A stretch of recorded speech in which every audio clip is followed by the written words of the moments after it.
Hello, everybody, and welcome back to Big League Breakdowns for day 30 of Around the League in 30 days. Yeah, As we I forgot to finish. say something about the Athletics. Can we go back to the beginning? No, yeah. Let's no, start at the no. top. All right, But everybody, from the top. our quest ends Arizona. here in DC as we will be talking about the Nationals and their hopes and maybe prayers for the 2025 season playing in the NL East. Let's look at that projected lineup heading into the new season. Leading it off at the top, back from his trip to the casino, CJ Abrams.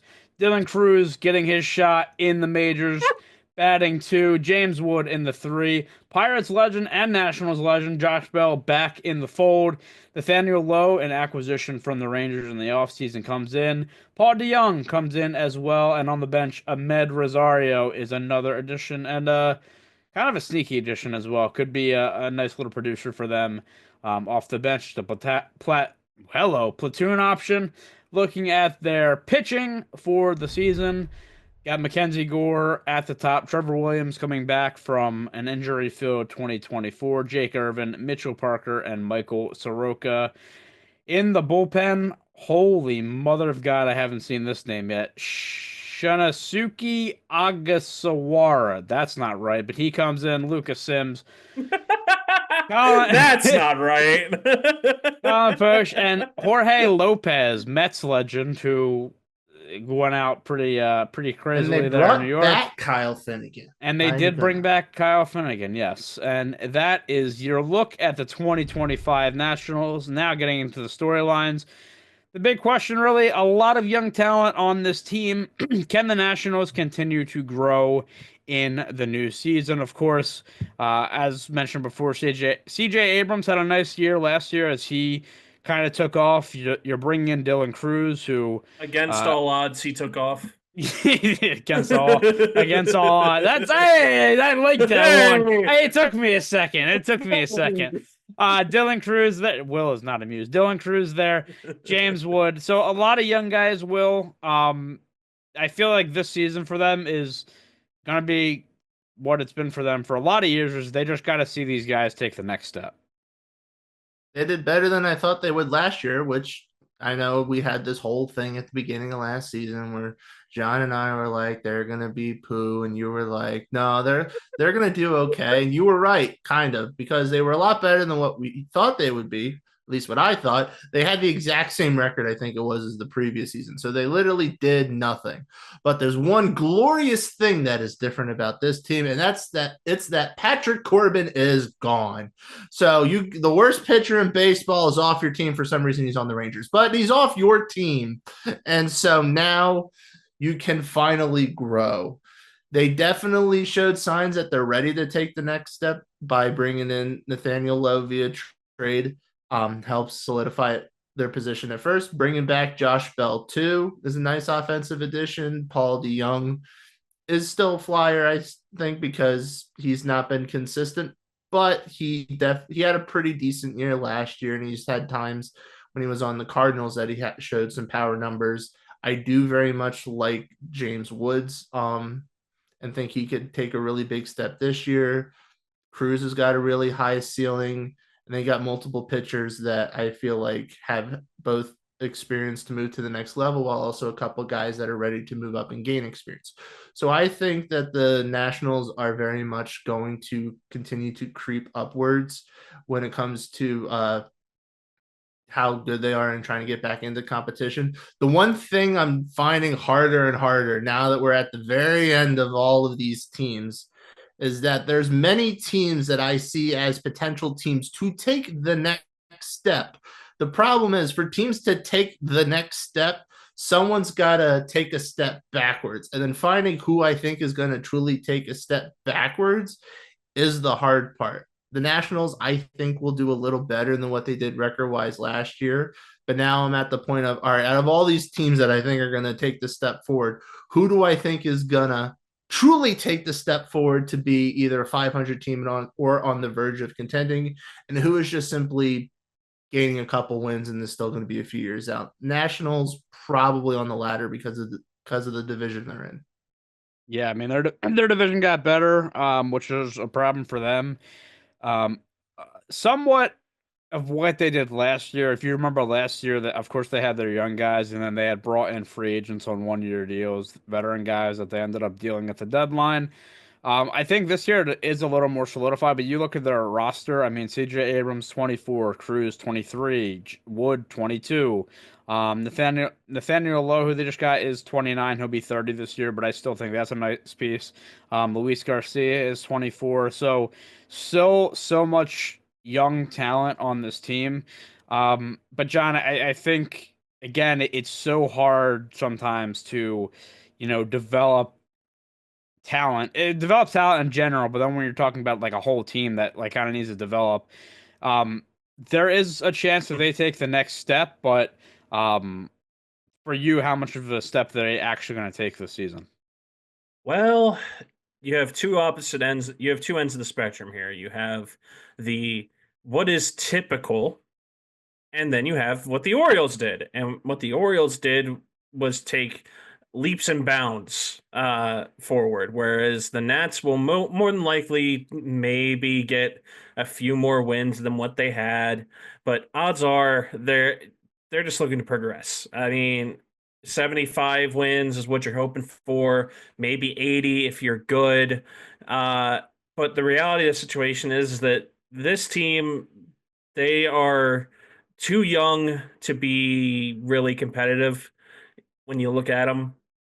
So that leaves you with, you know, just follow your guys. Just follow individual guys, see how they progress, and you know, wait till next season. It's at least exciting for Nats fans. I mean, James Wood was great for them, coming up last year. Of course, Abrams, and now Dylan Cruz, who was in that conversation with Skeens to be that number one overall pick in that draft class. So, um, it is nice. And then, looking at some of the pieces they brought in, as I already mentioned, Nathaniel Lowe comes in, Josh Bell on the bench, Ahmed Rosario, which, by the way, who do you think is older, Nathaniel Lowe or Ahmed Rosario? Maybe my question is giving it away, but I swear to God, Rosario is another guy that's been around forever, and he's only 29, and he like just turned 29. Like I'm like, this guy's got to be at least 37. But he's again a nice piece for them on the. It was an exaggeration. Relax, Will. It's another Don't nice tell me piece to on the relax. bench. Um, so Will, how much of an impact do you think these guys can actually have? The new guys, I think that well, considering what they had, I guess is better off who they're replacing. Low over Joey Gallo. I think you can say you're going to get quite a bit improvement there, especially because Gallo's a pitcher now. Josh Bell over Jesse Winker. I think it's going to be a little better, maybe not quite as much as it would have been from a couple years previous for Winker, but still, I think you're going to get a little bit better there.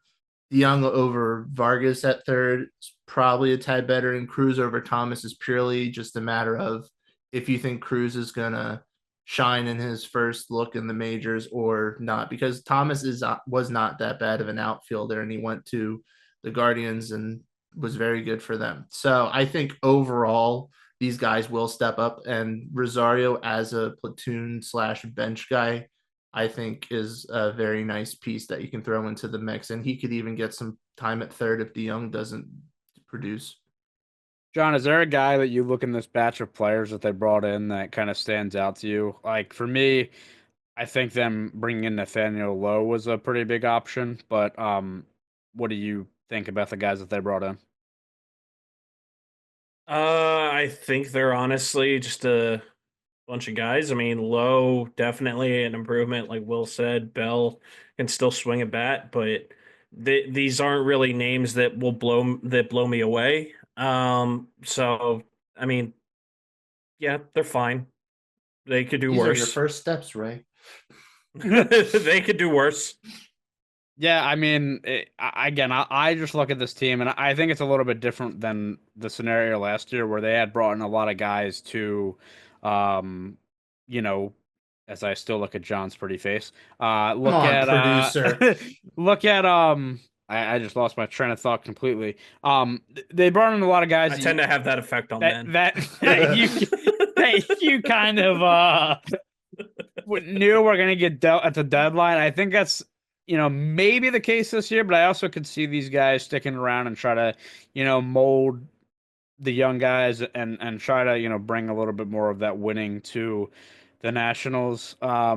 I think let's look at their pitching staff at this point in time. Very unproven, but there is some guys to like in this rotation. Specifically, Irvin took a big step up last year. Williams is coming back after only pitching, I think, like 8 innings last year, and Gore still has a lot of potential at age 26. So, what is your overall thoughts on their rotation? They have a lot of potential on that front end with Gore and Irvin. Gore's been taking some nice strides each season, getting his ERA down a little bit each year. And Irvin, I'm pretty sure if he wasn't an all-star, he probably should have been or was like definitely on that line. He might have made it in as like not in the initial He was a team replacement, pick. yeah. Right, he was a replacement. He did have a horrendous second half, so those numbers are a little skewed, but I do think that there is definitely some upside to the way the front end of this Nationals rotation is looking. They probably just need to bring in an ace now to kind of lead the charge when they decide they're ready. But they basically have some veterans, which is weird thinking of Soroka, I guess, as a veteran because he's not had a lot of time because he was hurt for a couple years, but he's not really on the young side, I feel like, anymore. He is very much a depth piece, but him and Williams, I feel like, are more so holding down the back end as you wait to either bring in the ace, like I said, or someone like hers who wasn't slated to be in the top or be a part of the rotation at the start of the season can come up and fill in. They're also going to get Josiah Gray ideally midway through the season as he comes back from Tommy John. And then the one name I didn't say was Parker, who had a pretty good rookie year last year. So just at least four of those guys, Gore, Irvin, Parker, and Gray. And then with the thought of in a year, really, I would think it could happen next year if they bring in an ace, and you have a pretty decent looking rotation going forward. And you got a lot of young guys under team control that can kind of lead that way for you. Yeah. And you guys make fun of me, but another team like the Reds, are they a year away from being a year away? I think they're several years away from being a They're- year away. Their The problem thing is is with the the East is that division. there's such a gap right now between the top and everyone else. Is the Phillies, Braves, and Mets are in a tier all their own, and then the Nationals are the next closest, and they're like 2, maybe 3 tiers behind them. It's the weird thing of like I can see them taking the jump. I just feel like they're in a division that it's not gonna let them. It's a gauntlet. Yeah. Right. So for that to happen, they need to basically they have to hope that a year happens where like the Braves, Phillies, or Mets or whoever has injuries that they're dealing with, and then they're able to kind of increase where they are in the standings because of that. Otherwise, for when they peak at where they are, unless they get a superstar or two, I feel like they're going to kind of top out around 83 wins. Yeah, I mean it's if everybody's healthy, the problem is that 3 of those teams in that division are probably again, the Braves, Mets, and Phillies are all probably like top 7, 8 teams in the whole MLB. So having 3 in your own division is pretty brutal, and I think that's the biggest hurdle. Which, if you're the Nationals, how the hell do you fix that? Throw at everyone's kneecaps or their heads. But like, the Nationals are what, 5 years, 4 years removed from a World Series, and maybe even longer, 5, 6, I don't know, one of those I years. think they're going to be 6 years this year. And like, 2019. Talk about falling off a cliff. yeah, but 2019. and like again, I think they do have the pieces to get back, but I just feel like they're so handicapped by like their competition, and I don't know, like what do you do? Do you just I guess you just got to keep chipping away and hoping that your guys develop, but I mean, the one thing is that Masson lawsuit got settled, and so Yeah, the and they have to Nationals find a new broadcast in 2026. Yeah, well, which means that when they find it, they'll get more money. But Yeah, down the road. But yeah, I mean, Rizzo also hasn't been shy about splurging on players before. I don't know how much he still has to pay Strasburger for how much longer.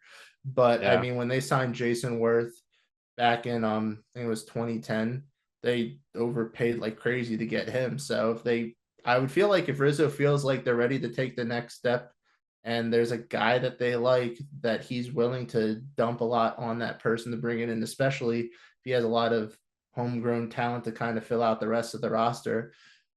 Last episode, we talked about a Mr. Vladdy Guerrero Jr. I don't think it's absurd to think that that's someone the Nationals could try to splurge on, but I do think Oof. that that's what they need to do to try to get themselves into the conversation at all with the division is drop the big bucks on that position player and a starter. Did you? So Were he you? could go from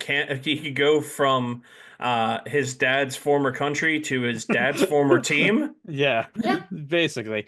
I mean, was it you, Will, that had Bregman going to the I had Nationals? Bregman to the Okay. Nationals because I thought Rizzo would do something this offseason to kind of give him a big push forward. He did little things to definitely push him forward, but he didn't do that big move. So Yeah, I still think that could come. I agree with that, right? Because I think it's, as you said, it is little moves that hopefully is going to progressively get them better. And maybe they can get that guy that puts them on the cusp of like, all right, now we're a playoff team. It just hasn't happened yet. But the biggest thing will be is, are you going to show the growth from the young guys again? And maybe Dylan Cruz comes in and he lights the world on fire too. That's also an option because Abrams looks like he's going to be a stud. James Wood looks like he's going to be pretty good for them. So if those three like break out, then you kind of have a conversation about the Nationals. But I still think they're a little bit a ways away. So then wrapping all this up together, you're looking at their win total last year of 71 wins. Pagoda projects them at 68 wins. Um, I think, Will, the point you made about you look at teams and like you have a lot of faith about teams stepping up, and that means other teams have to step back is very prominent. Because again, I could see the Nationals maybe improving by a few games, but I also like a lot of other teams, especially in the NL. So it's tough. But John, going to you first. Do you see them improving from last year, staying the same, or getting worse? I see them either getting worse or staying the same. I don't foresee them really taking big steps forward, or even really getting better. There's just too many question marks, and these guys are really young, but I also don't think they really necessarily have the talent. Well, I'll ask you the same question because I think, from your standpoint last year, you were way down on them, and they gave you 71 wins, and You I, specifically. specifically, yes, and I look at this roster, and I don't know if you agree, but I think it's better than it was last year, which would say, all right, well, they'll get better, but I don't know. 71 wins is going to be, I feel like, tough to beat for them. I think the roster is better than what it was last year, and I think they'll probably get a few more wins. But I still feel like they're in the baby steps phase of getting better, and it's really going to be chipping away at their win total for the next couple of years until you see that big piece drop. Yeah, I was gonna say I think if they get better, it's gonna be, they'll be like a 74, 75 win team, and then we can have the conversation next year if they continue to add, will they be an 80 win team or a 500 team? So still a lot of work for the Nationals to do, but the building blocks are in place for them to, once again become a dominant team in the league. Still a far way out, but boys, we did it. All that fun we had along the way, we've completed around the league in 30 days. That caps it off. I've been everywhere. Of course, we will have, as I stated, I think last episode, we are going to do our overall season predictions, projections, win totals, all that fun stuff coming up. I forget exactly what day this is going to release as we're pre-recording, but that video will come out. I don't know if it's that Monday, I forget, but um I want to say like the 26th, maybe of Yeah. 27, something like that of March. Yeah. So I think that projection video releases the day before opening day. So that's the next thing you can look forward to us on. And then, of course, we'll be getting into the baseball season, getting into the thick of it, and we'll have all those headlines to cover as well. So definitely don't go anywhere. Definitely stick around as we will continue to cover baseball to the best of our ability, which our ability is up for debate, It's but questionable. you know, It's whatever. questionable. You can follow us on Twitter at BL_breakdowns, big league breakdowns everywhere else. Make sure to like the video if you liked it, subscribe to the channel, and we will see you next time. Remember to always wear your seatbelt.